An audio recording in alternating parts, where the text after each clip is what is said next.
Hey everyone. Hello, hello. Good morning.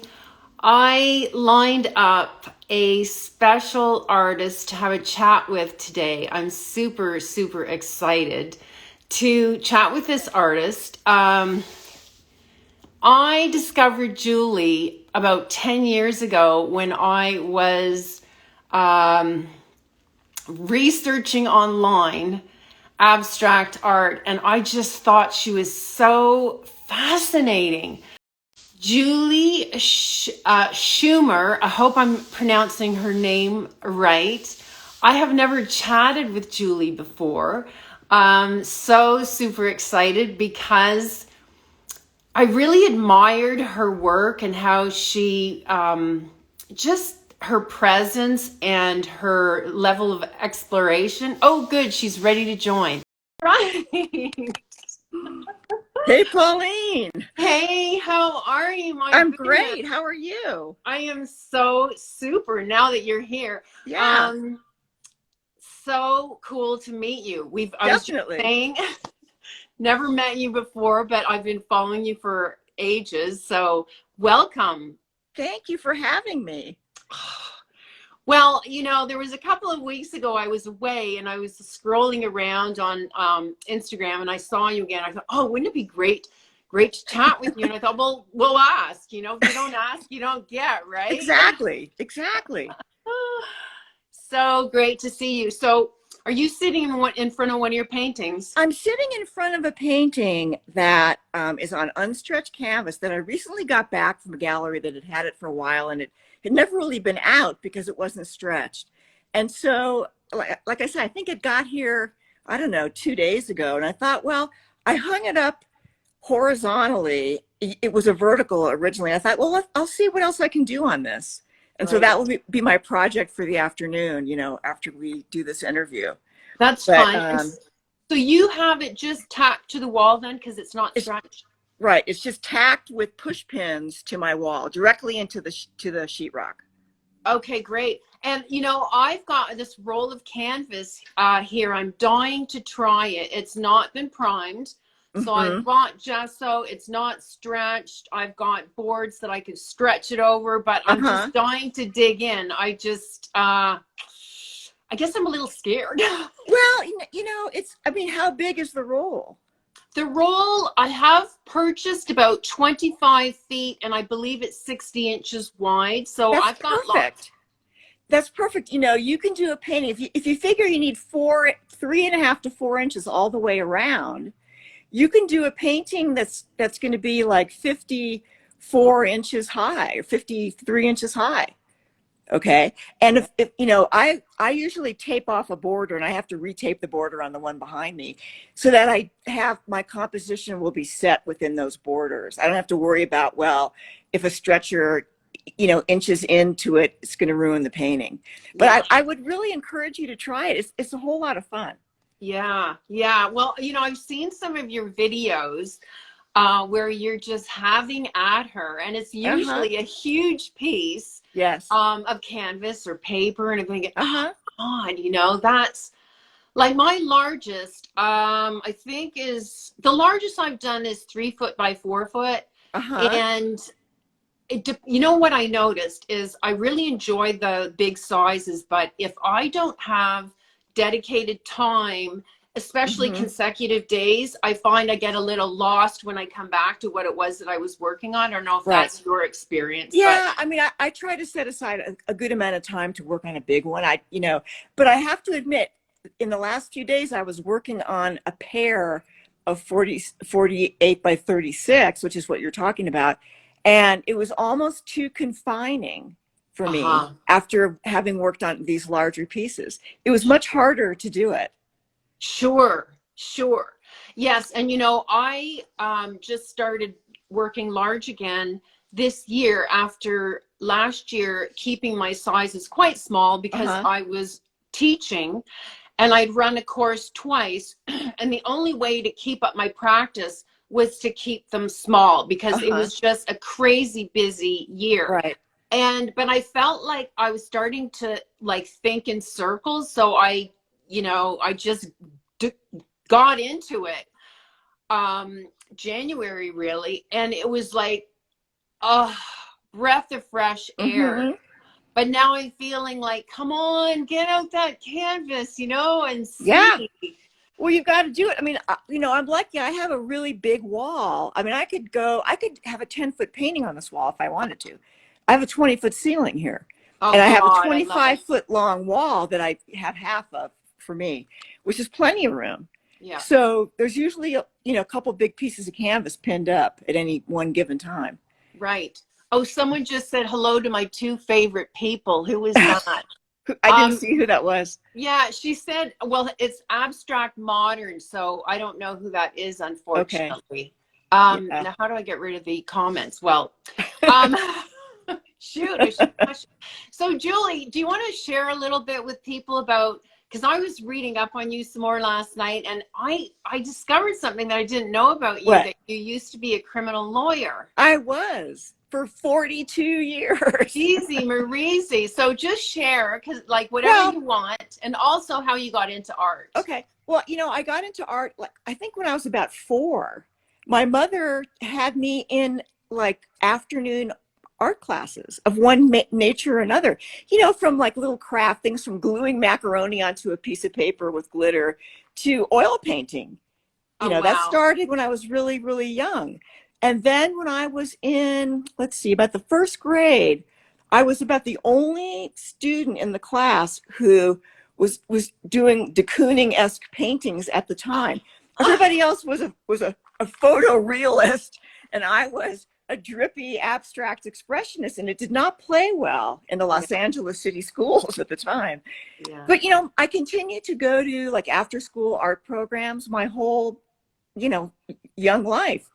And I thought, well, I'll be a painter. I'll be a painter. But, my parents were very anti going to art school. I had to be able to make a living, and all that. And so being the compliant daughter that I was, I wound up going to UCLA and getting a degree in English. And then I went on to law school at Loyola Marymount, which was also in Los Angeles. And I wound up being an appellate lawyer, which meant the route that I took of it, I wound up getting married and having 2 little boys. I could work at home, and I could, I had flexible time. My caseload would go up and down depending upon how much time I wanted to devote to it. But there was never any time for me to really do any painting. Right. I wanted to, but I just didn't have the guts to say, I'm going to do this now, because I knew the time commitment would be so huge and vast. And so I kind of had to content myself, painting with the kids in the garage and teaching them things to do. And they liked it. But then at a certain point in time, soccer was more important, and flag football, and, all that. So that was sort of the end of doing much in the way of art. And then when the youngest one was not around much anymore, and this was like many years into it, he was like a freshman in high school, I started going to some little classes in my community. First I went to a ceramics class. There was a new little art center near me that had a few classes in the evenings. They had maybe one painting class, and they had a lot of pottery. They seemed to focus on that. So I went to that for a while, but it really wasn't my thing. I could tell that was not my medium. So then I lived near Walnut Creek, California, and the Walnut Creek Civic Arts Center had painting classes. So I started taking a few of those. I think I started with oil painting, which was probably ridiculous when I think about it. I had been an oil painter when I was much younger. So Really? I had never painted with acrylics. Oh my God, that's Only amazing. oils. I'm like an 8-year-old kid that has this full panoply of oil paints. Wow. Oh, my mom spared no expense on this. I mean, That's amazing. she was very encouraging. And then when the time came to make some choice, they basically shut it down. Wow. Yeah. So, then I took an acrylic class, and I'm trying to think of the order of the classes. Then I took a couple of classes with a wonderful teacher in the Bay Area named Mira White, who's on Instagram. And those were terrific classes. We had a pastel class. I think I did a colored pencil class with her. Maybe a mixed media class. They were all, really informative. And then at that point in time, I was thinking about moving. I was in the middle of getting a divorce, and I decided that the Bay Area was maybe not going to be the right thing for me because of the real estate then was escalating. This is in like the year 2001. Yeah. You know, it was not looking attractive financially. So I kind of ran off to Santa Fe sort of on a whim. My kids were in college, you know, who knew where they were going to land? And we just went. We just kind of picked up and left. I was still working as a lawyer at the time, and I could do it from afar because when you're in the court of appeal, you don't go very often.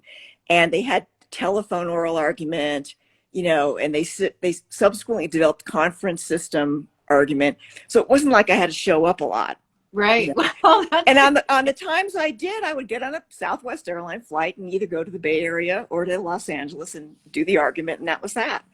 wow. So that's how I kind of got back to it.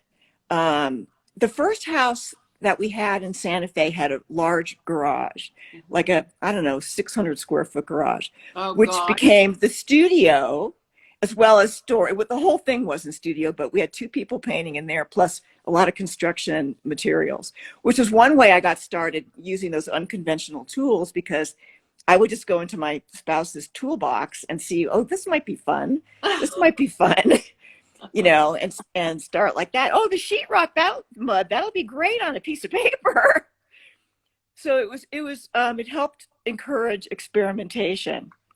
But then, oh, let's see, we moved here in 2002.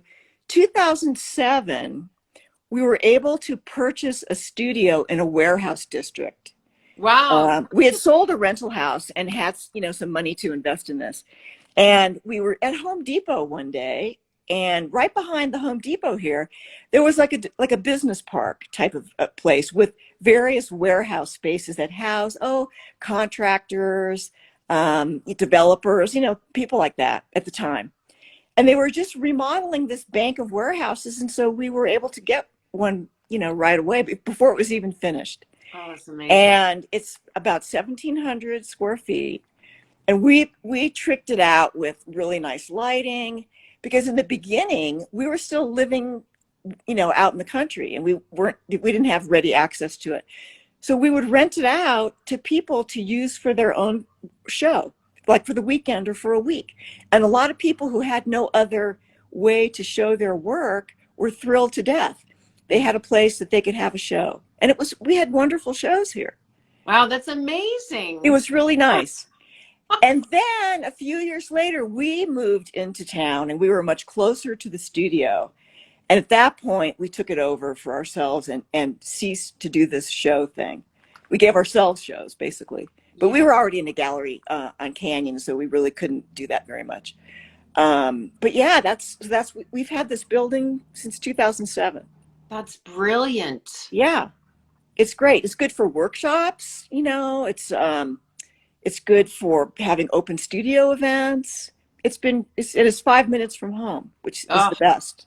We can run back and forth all the time.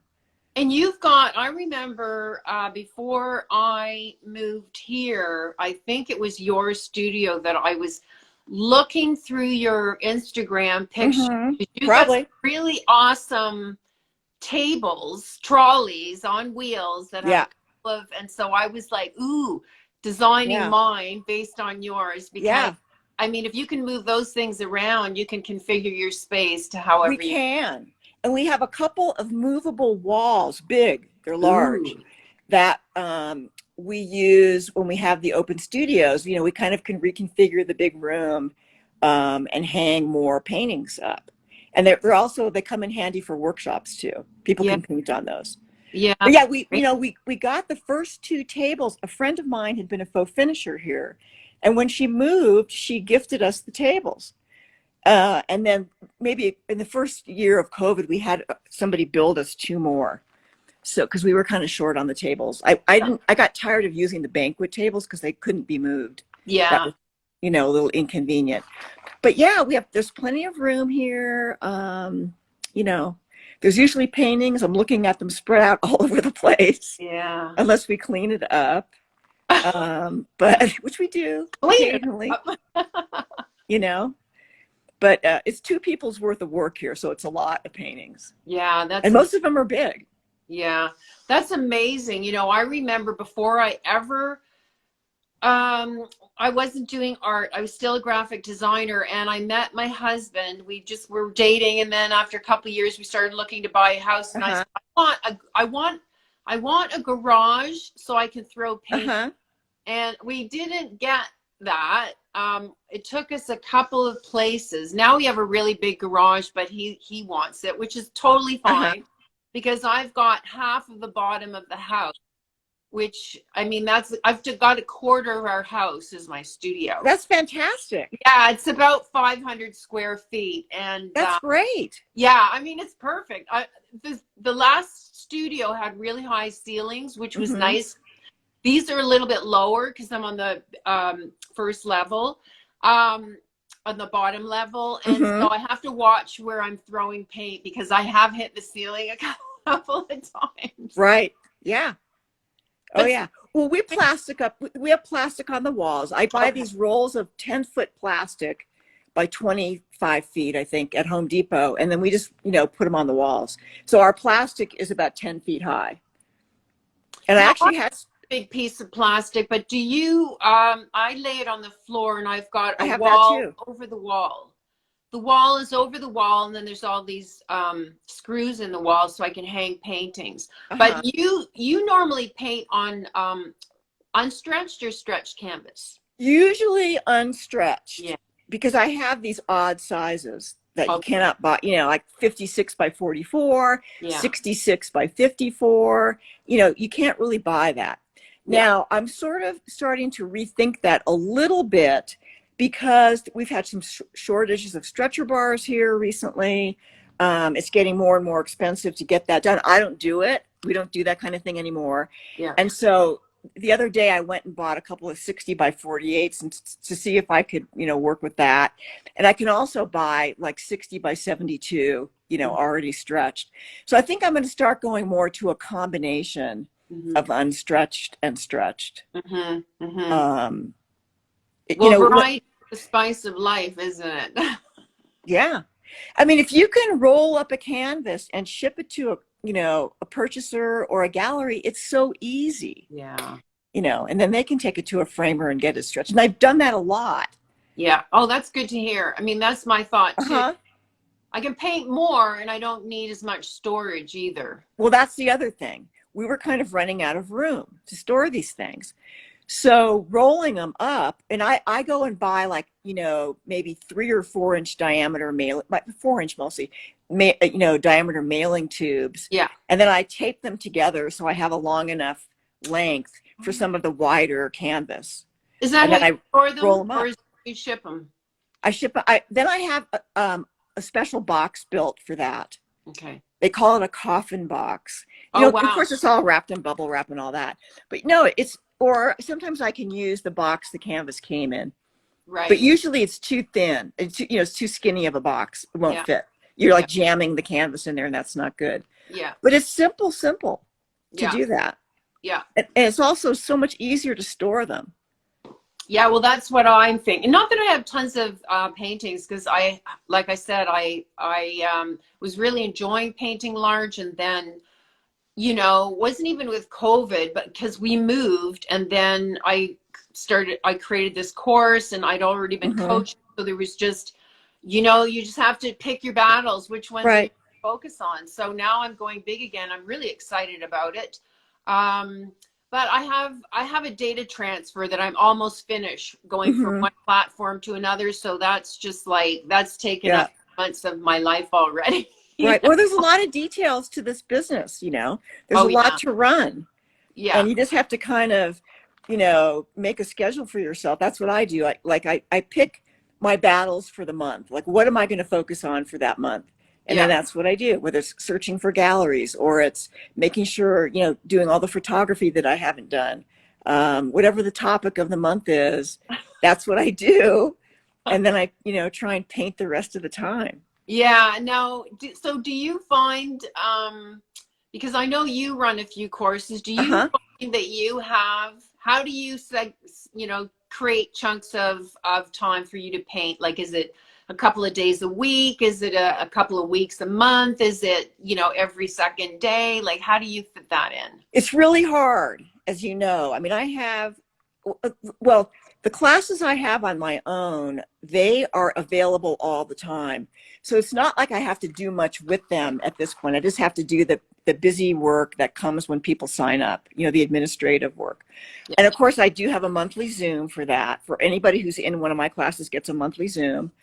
And every third month we do like a 2-hour live painting thing. Oh, So wow. that's the Zoom for the month. I just did that the other day.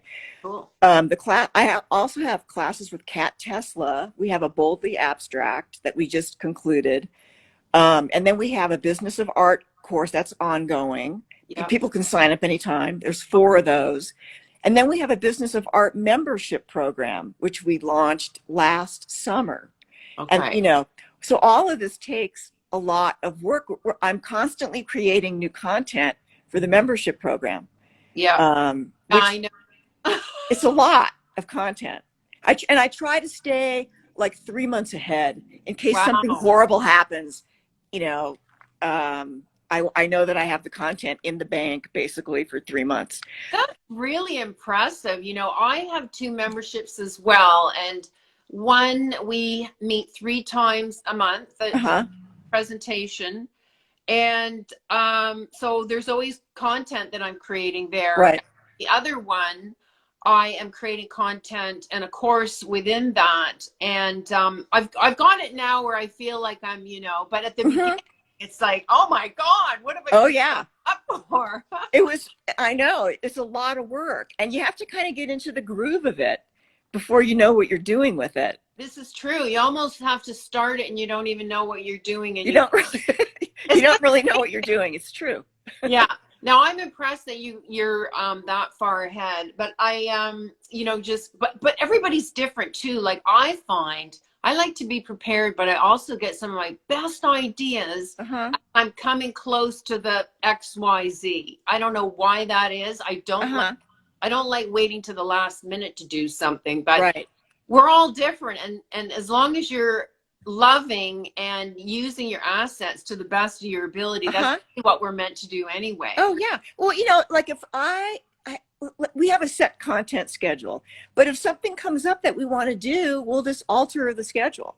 Yeah. Boss. Yeah. That's, it's not a big deal to do that. Yeah. And then I'm ahead for the next, few weeks or whatever it is. We post new content weekly and we have a monthly Zoom.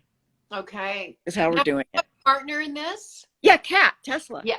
We're doing this together. Cool. Yeah. That's so great. So I had this one question that I came up with in my mind last night, looking over, and it was, well, as a criminal, I'm backing up a bit, a criminal defense lawyer, you have lots of experience with the behaviors of people, and then I'm thinking that you're feeling around that too. So do you feel or think that any of that has somehow come into your work in a way of maybe how you process, or maybe just, well, you do you're experiencing the opposite, or what? Like, I'm just curious as to how did it fold in at all for you? How could it not? I mean, I did it for so many years. And I had so many horrific stories, that I came into contact with that were just beyond the beyond. They were so sad that there was no way some of these people were not going to wind up the way they wound up. Yeah. The deck was so stacked against them that there was no other way out for them. And I'm sure that it seeps in. I mean, not consciously, No. But unconsciously for sure. Yeah. Oh, definitely. Well, and I was reading about how, your work is so amazingly expressive. I've got my iPad up here so I can look at it. It's so amazingly expressive, and I love watching you work too. And I was watching you working before I started this live, and I just thought, I almost feel you feeling through your tools. And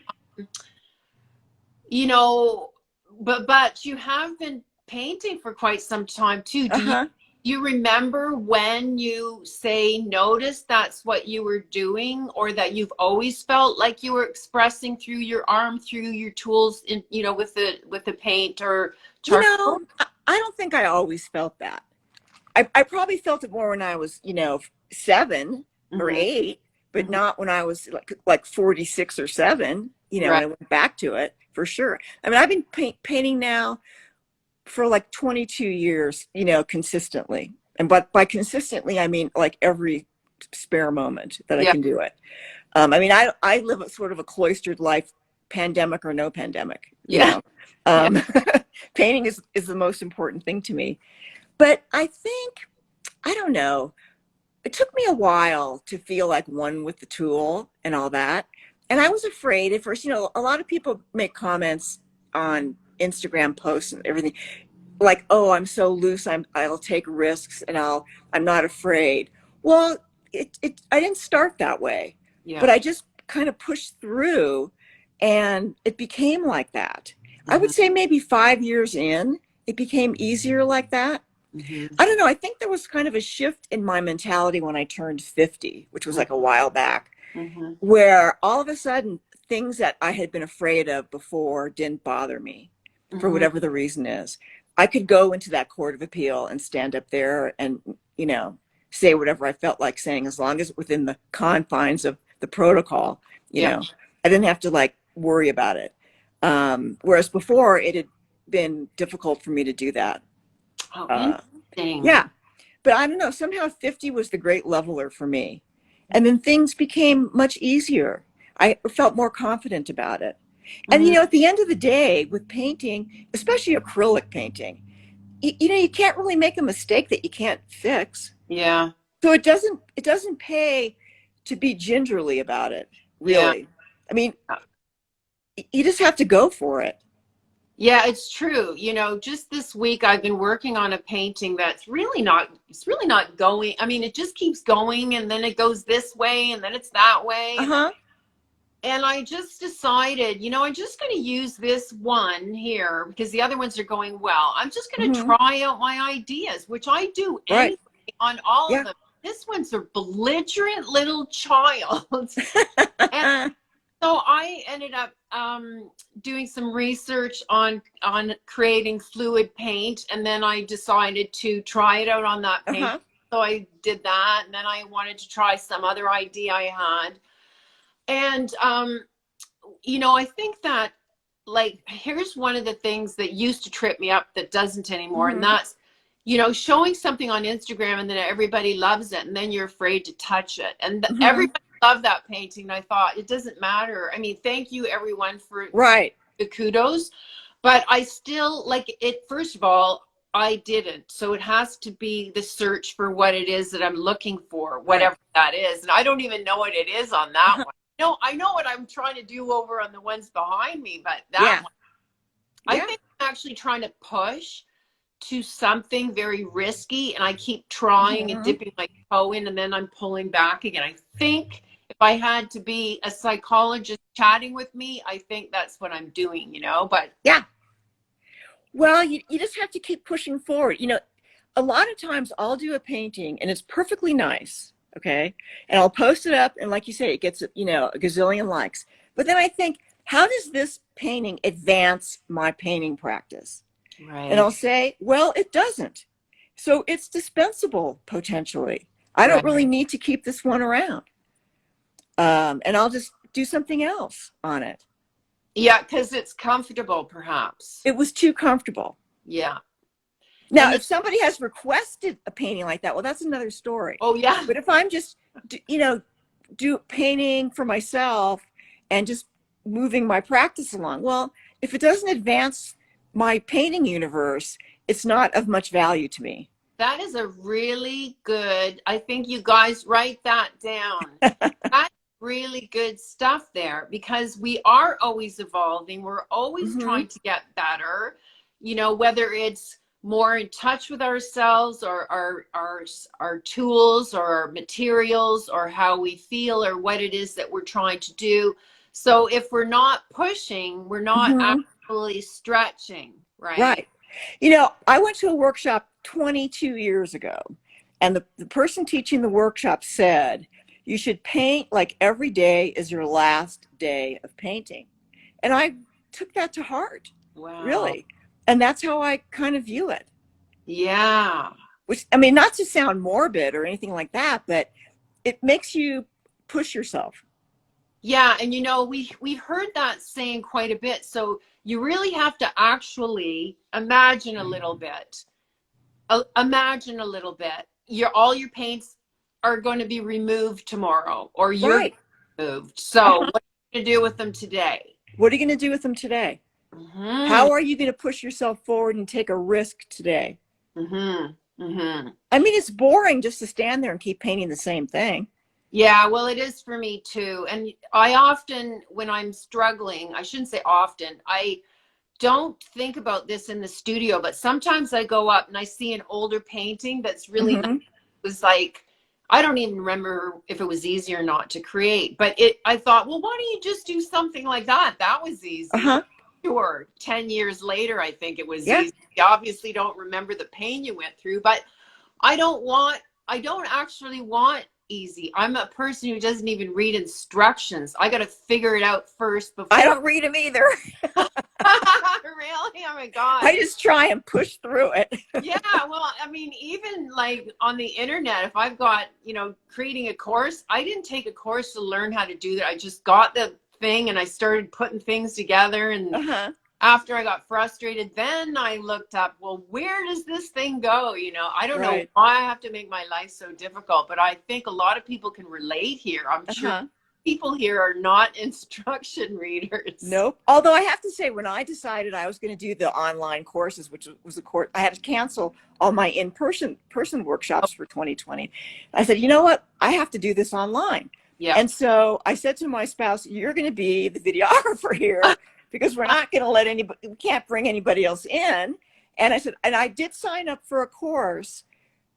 I took a course on how to do a course, and I built my course at the same time I was doing that other person's course. Yeah. Yeah. So that was a huge amount of work because I did it that way. Yeah, well, it is. No matter how you slice it, it's like it's crazy. Uh-huh. Crazy. I created mine. One of the artists at the end said, "I want to know how long it took you to design this course and put it together." And it was a 6-week course. Uh-huh. And I said, well, I want you to guess first. And she goes, 6 months. And I said, no, I did it in 2.5 months. And that was like full on. And it's a hefty course. Yeah. Videoing and content. And, my husband, get out of the house. Gotta do it over again. Yeah. Like, you guys. I know. I did mine in like a month. I set myself a deadline. And of course, mine's a 6-week class, the first one. But it wasn't as packed as yours. It was meant to be done a little bit more leisurely. And I just said, we're going to launch this thing on X date. And that's just the end of the story. Oh, wow. And so that's what we did. Artists really are so amazing because, and this is the asset that I try to remind artists of, that we are very, very resourceful. Mm-hmm. Like, ask questions of yourself. I know we Definitely can ask questions on social media, but honest to God, we have we got this, and mm-hmm. we can figure stuff out like nobody's business. Yeah. Oh yeah. And the nice thing about that is that then it's yours, like truly yours. Right. Like, you didn't take a course, or you didn't reach out to so-and-so to ask them how do I create this kind of look. Figure it out. That's just so much fun. Well, maybe just for me, I don't know. But well, no, I think you have to be experimenting all the time. Yeah. Whether it's building these classes or in your own painting practice. Yeah. Yeah. I mean, I look at art. I look at art making. It's the most beautiful expression of exploring your ideas. You get to think something, you get to try it out, you get to see whether it works, you get to course correct if it didn't the way you wanted, you get to solve that problem. I mean, that's like a creator, an engineer's like greatest dream, is to just do all this, Do Yeah, it all for yourself, you know? like the painting behind me, what little you can see of it, I view that as a puzzle that I'm going to solve Yeah. over the course of, the next little bit of time. And we'll see how it gets solved. I love that. I love it. I Yeah. can't believe we've been talking for an hour already. Is this true? Oh, no. No, half hour, Oh my 35 God. minutes. Like, Yeah. holy Yeah. shit, how did that happen? Okay, good. So I can see part of your painting, and I got some of your images up here. I just love your mark making, and I remember what drew me to you in the first place was, and I'm looking at them right now, that these figures sometimes emerge in your paintings. Now, this one here is from December 2010. So are you still exploring that, and do they still emerge, or Are you speaking of like those figures on paper that I used to yeah, do? yeah. I'm not doing those now. Those I did for a long time. And those, they had sheetrock mud on the paper. I used to use nails I found around the garage to draw into that mud. Beautiful. They were total experimentation. I mean, I just built that process one painting at a time Yeah. until I figured out what the best way was to make those the way I wanted them to look. And they never worked well on canvas. I could not get the process to please me on either panel or canvas, only paper. They were a Wow. paper series. And, I sold a ton of them on Canyon Road over like a 12-year period.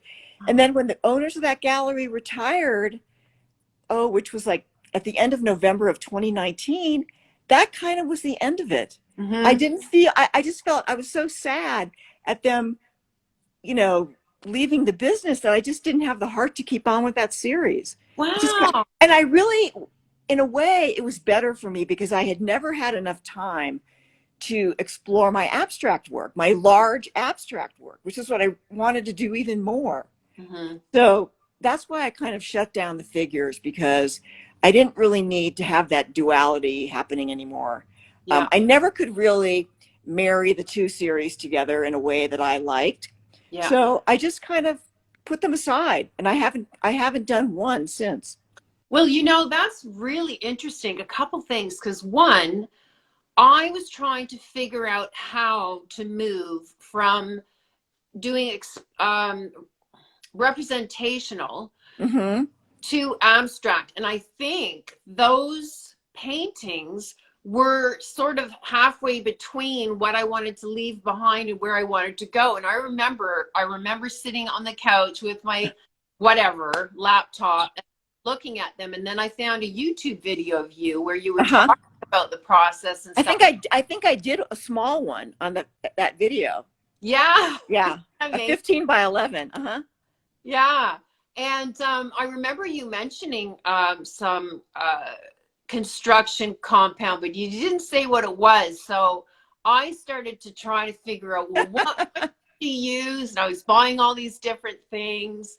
Um, but what I also wanted to say was that, isn't it interesting how a life change can make you Mm-hmm. also shift? Like Yeah. something out here shifts in here as well, and then you Right. shift also again out here. Mm-hmm. What it seems like you're sharing with me right now. Yeah. But I bet if I tried to do another one today, I could access that whole thing like and not have missed a beat, I Oh, think. wow.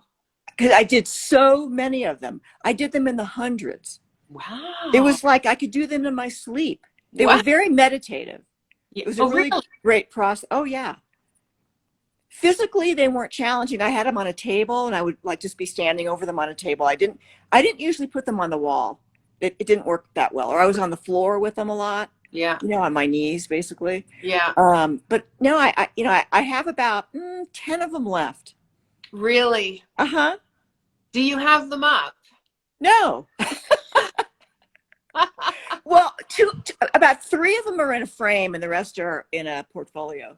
Right. But Right. I was thinking that one of the framed ones I might put up in the studio. Yeah. You know. Well, wouldn't that be interesting, hey? Yeah.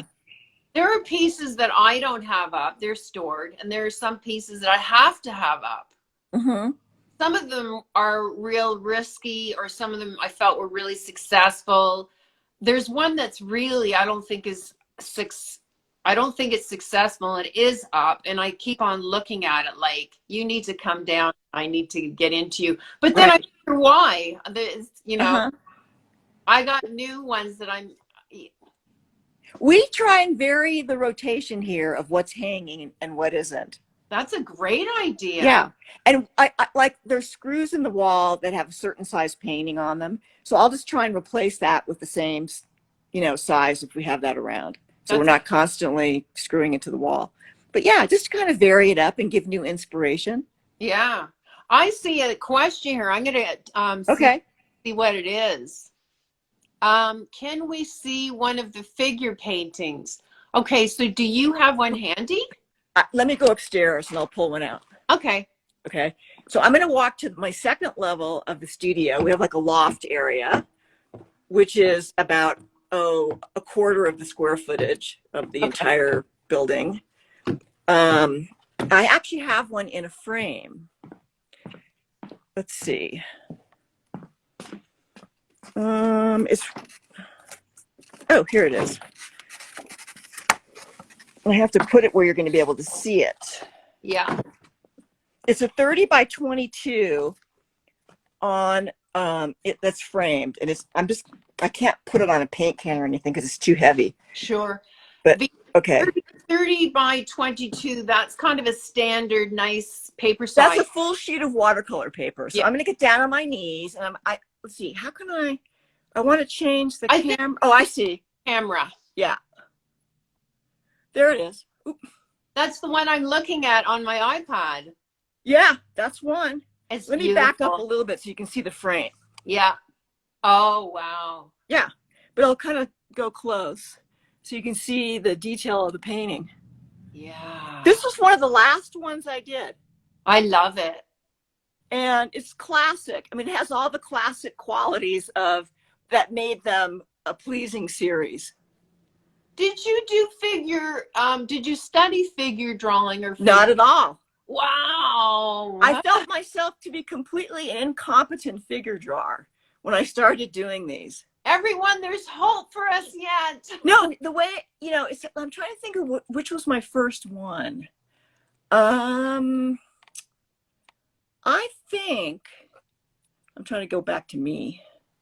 Doesn't want to do it. I think I used a nail. I had a piece of 30 by 22 watercolor paper that had like, some acrylic paint on it. And I wanted to put the texture on. So I put the I kind of randomly put sheetrock mud on with some kind of a trowel that was laying around.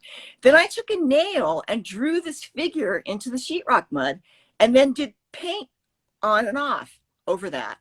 It was really a fantastic painting. I drew with a nail. Yeah, but you let it dry before you put the paint. Not that much. Oh, wow. That's just some. Yeah. Fun stuff, to explore. And I love that you used a nail because those two things are related. Not that it needs to, but. No, but they are related. Yeah. And that was a great painting. And that kind of kickstarted the series. Wow. And then I kind of experimented from there. Yeah.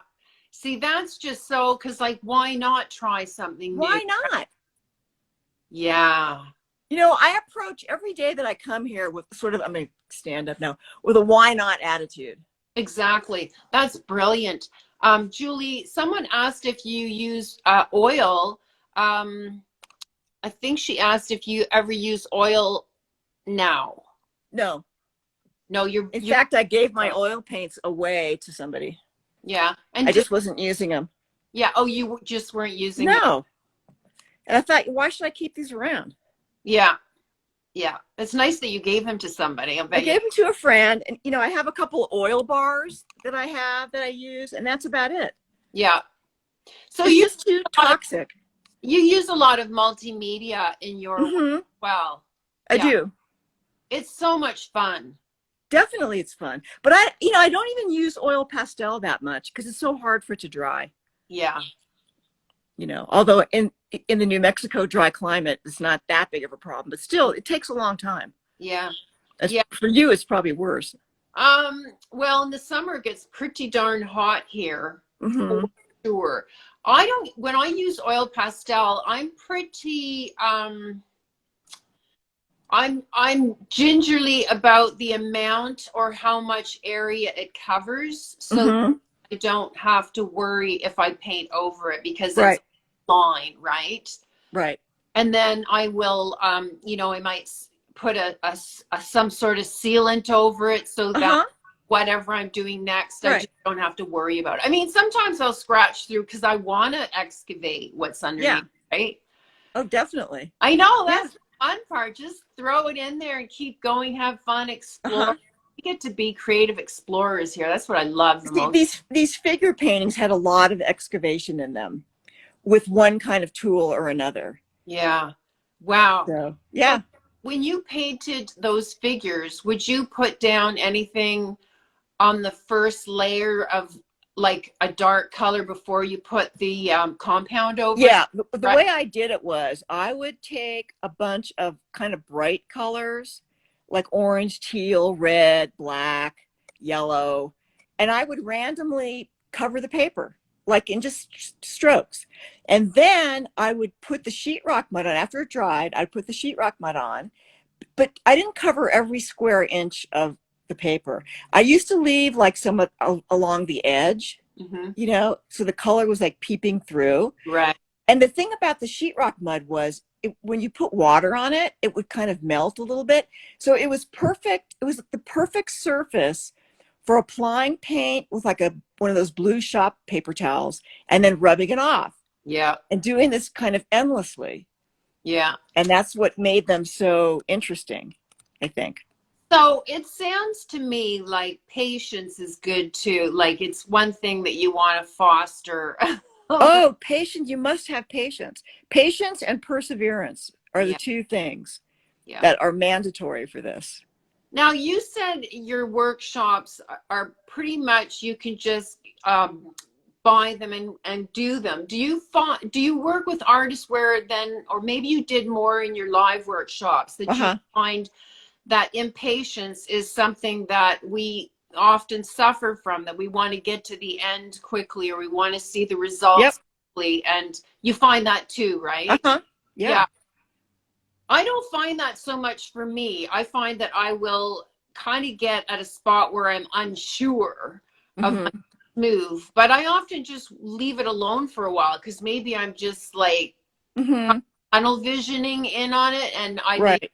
space to come up with new ideas. But I think the patience thing and is important. And I wanted to know if you wanted to speak about that a little bit because you Well, have, I think I almost call it more faith too, that you are going to get through the painting. A lot of people will always ask me, well, how do I get through the middle? I mean, that's always in all the classes that I teach, getting through the ugly middle phase is everybody's, Waterloo pretty much. And it seems to be. And people are afraid to make a move, that they're going to ruin it. And so I think you have to have faith that in the end it's going to be okay. And you just have to keep pushing through on it. If you make a wrong move, it's going to dry. It's acrylic paint, and you just do something else over it. yeah. It's not life threatening. It's not the end of the world. Um, Yeah, you, no, true. It's true. I find with the middle phase, that area where I get stuck, that can often be where I can't see a design anymore. Maybe all my values right. are kind of hanging out in the middle.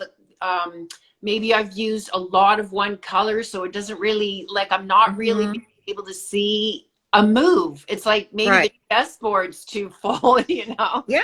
Yeah. where maybe I just got to throw some light paint on and see what happens so I can see something else, right? Uh-huh. Well, that happened to me yesterday. I had started these two 48 by 36s in my Zoom on Thursday, as kind of a demonstration. And so by the time yesterday was like halfway over, I was in the weeds with these two paintings. I didn't really know what I was going to do. And then, so I said, okay, you can do this. If you can stand in front of the Court of Appeal, you can certainly paint these paintings. you know, if you can write these briefs, you can paint these paintings. True that. Uh, and so I just worked through it. And they both came out really nice. You know, I think that, yeah, I think that the whole thing about fear of ruining, Mm-hmm. right? And also, it is true that sometimes you really can't see anything anymore. Like, Right. or this particular painting that I was working on, for some reason, I keep sticking to the top of the painting. Like, for some reason, Uh-huh. I need the color up there and everything has to be light. And it starts to become a psychological battle. Like, why can't you get a shape to the bottom? Like, what is that Right. about, you You know? might want to just turn the canvas around. I should do that because Yeah. I can't seem to be able to get anything down at the bottom. Like, Yeah. just turn it around. I usually keep turning mine around. Even if they're big ones pinned on the wall, at some point they get turned around. I mean, Yeah. not as often as might be optimum because it's a physical difficulty, Yeah. but yeah, they don't always wind up in the same orientation that they start. Now, if you though find that you really like how it's oriented and it's really like there's Uh-huh. happening there, I will flip it around to see if Mm-hmm. it feels just as good rotated, rotated, Right. rotated. Because I mean, if it looks good in all rotations, I'm like this, right? But Yeah, that's a good thing. It experience. doesn't always work that way though. No, no, it doesn't, and it doesn't mean it's not a good painting either. Right. Yeah, I mean, yeah, especially if you have like a lot of drips like I do, it's going to look peculiar in at least one of the four directions, I yeah. For think. sure. And in the end, you just want to create something that you're happy with. Right. You know, I Right. mean, we want strong paintings and whatever it is that our intention is or what we're exploring. Uh-huh. But you also want to have fun and you want to enjoy and you want to be happy with what you've done. And if it doesn't look good upside down, don't hang it upside down. Right. No, I mean, it's a fun thing, but it's also you're kind of working out your mental gyrations of whatever you need to work out too. You're plumbing your unconscious, which Yeah, is good. yeah. I like that term, plumbing your unconscious. Do you ever find that you're in like a design mode and then it could be 20 minutes later or a day later, now you're in like just this is just expressive mode? Do you notice do you notice that? Well, I usually start in way more expressive mode. And Mhm. then as things develop, and get toward maybe partway through the middle, then I get more into design mode. Yeah, And I start thinking more about what is this going to turn out. yeah. I try and remove thought and judgment, in the beginning and through mainly a lot of the painting too. That's A great. lot of time for me, they don't come together until like the last minute. Yeah, yeah. Wow. Or maybe it's like, the last 25% of the time I spend Yeah, on. that's magnificent. I mean, if we can stay joyously exploring through most of the painting and keep stepping back and seeing like is there anything happening here? Can I just Uh-huh. or Well, okay, the painting that's behind me right now, it looks like a bunch of like crazy lines, but it's a 60 by 48 and you're only seeing like a tiny bit of it. yeah, So I worked on this painting last weekend and I started it with sort of an end game in mind, which was, of course, the exact wrong way to do it. yeah. Uh, but I had a reason for doing that. I was sending another painting to a gallery and I wanted to have sort of a companion piece to go with it. Yeah. That was the theory, right? So I could see but I was being too gingerly about it. I was pussyfooting around with the thing.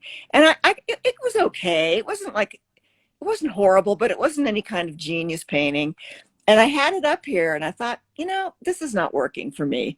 And I came back the next day on Sunday and I just kind of took 20 minutes to do what I wound up with because I just didn't think about it. And it wasn't precious anymore. It didn't matter. It came out, was going to come out how it came out. And if I didn't like that, I would try something else, Yeah. you Well, I know?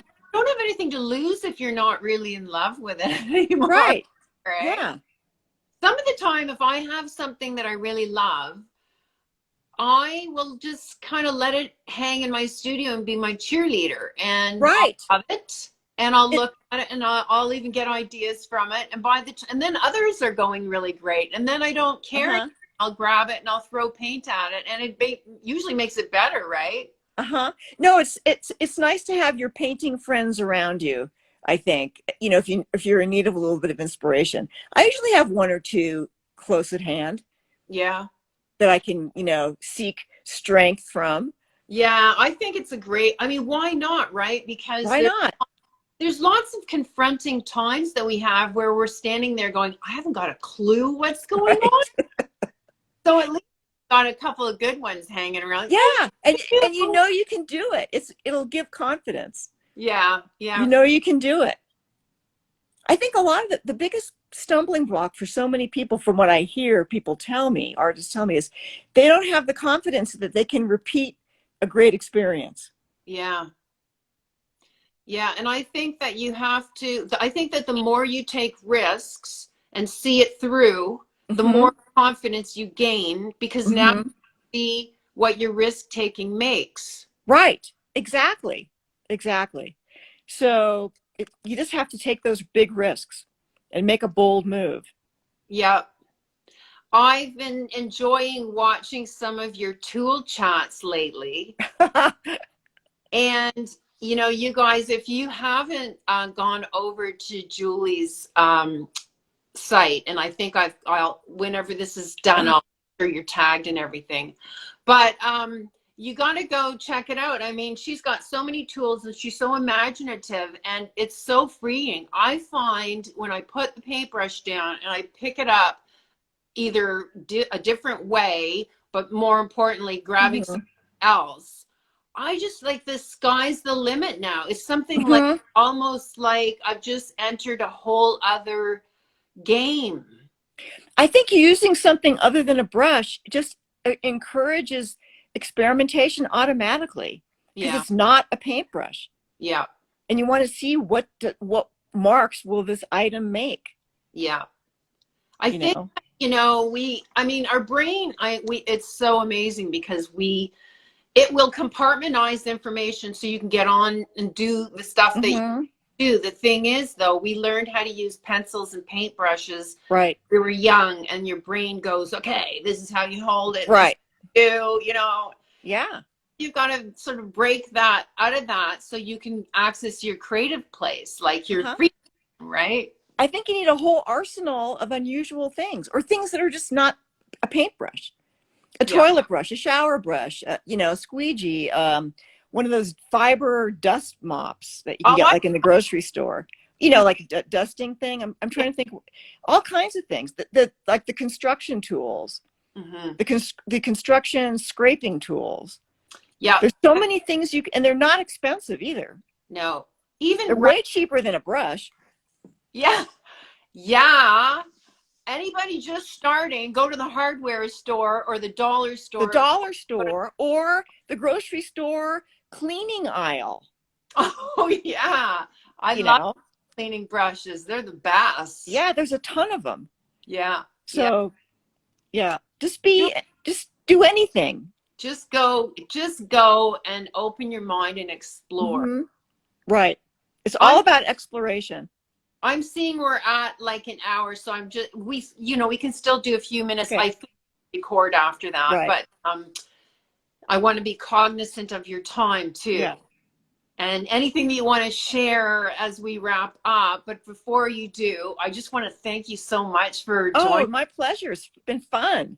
Because I've been like, you're my hero. You're like, I met you, and then somehow it was like, ooh, Instagram. Oh, well, where's she? You know, and Uh-huh. just I love it when I'm scrolling and I see you because you remind me to just like remember to go and explore, shake your arms loose, don't do that, you know, just Mm-hmm. so Yep. And thank me telling other people to do it helps me do it myself too. yeah, well this is it, right? Because Right. yeah, we do I think the teaching part too helps us remember to keep exploring, Right. right? You have to be honest. I mean, it keeps you honest, Yeah, it's I true. think. Yeah, I gotta fill my own shoes up. I You gotta have to walk. walk the talk. So if there's anything you want to share before we go, then No, I'm so appreciative of the opportunity to have a nice chat with you. I love seeing your work through my feed all the time too, and thank seeing what you're up to. Thank you. Well, And I maybe can't believe it's 10 years since I've known you. I know. And this is the first time we've chatted. Isn't that Uh-huh. exciting? Maybe we'll do it again one Yeah, time. definitely. Yeah. Definitely. All right. Well, thank you so much, Julie. Thanks everybody who came and Thanks watched. for having me. Wonderful. And I'll see you on the flip side. I'll email you Okay. so that you can get access to this. Great. Okay. Okay, thanks. Bye. Take care. Bye. Thanks, everybody.